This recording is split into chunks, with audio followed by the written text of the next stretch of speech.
નમસ્કાર દર્શક મિત્રો, હું નીલમ સોલંકી વિશ્વાસ 24 ગુજરાતી ન્યૂઝમાં આપનું હાર્દિક સ્વાગત કરું છું। હવે નિહાળો આજના મુખ્ય સમાચાર। અંબાજી કોટેશ્વર પહાડી વિસ્તારથી સીડ બોલ અભિયાનનો પ્રારંભ।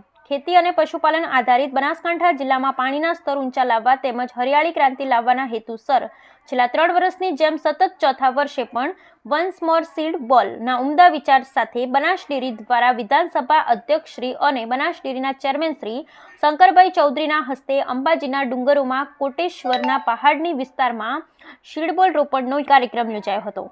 અરવલ્લીની ગિરિમાળાઓ અને ઉત્તર ગુજરાતને હરિયાળો બનાવવા ગુજરાત વિધાનસભા અધ્યક્ષશ્રી અને બનાસ ડેરીના ચેરમેન શ્રી શંકરભાઈ ચૌધરીએ યાત્રાધામ અંબાજી ખાતે કોટેશ્વર નજીક પર્વતીય વિસ્તારમાં ડ્રોન ટેકનોલોજીની મદદથી સીડબોલ વાવેતર અભિયાનનો આજ રોજ પ્રારંભ કરાવ્યો હતો, જેમાં ગામે ગામથી મોટી સંખ્યામાં ઉમટી પડેલા લોકોએ શ્રમદાન દ્વારા હરિત યજ્ઞમાં પોતાની લોક ભાગીદારી નોંધાવી હતી। સીડબોલ પદ્ધતિથી વૃક્ષારોપણ હરિત યજ્ઞ અભિયાનનો પ્રારંભ કરાવતા અધ્યક્ષ શ્રી શંકરભાઈ ચૌધરીએ જણાવ્યું કે આપણા પ્રધાનમંત્રી શ્રી નરેન્દ્રભાઈ મોદીએ બનાસકાંઠા જિલ્લાને હરિયાળો બનાવવા આહવાન કર્યું છે।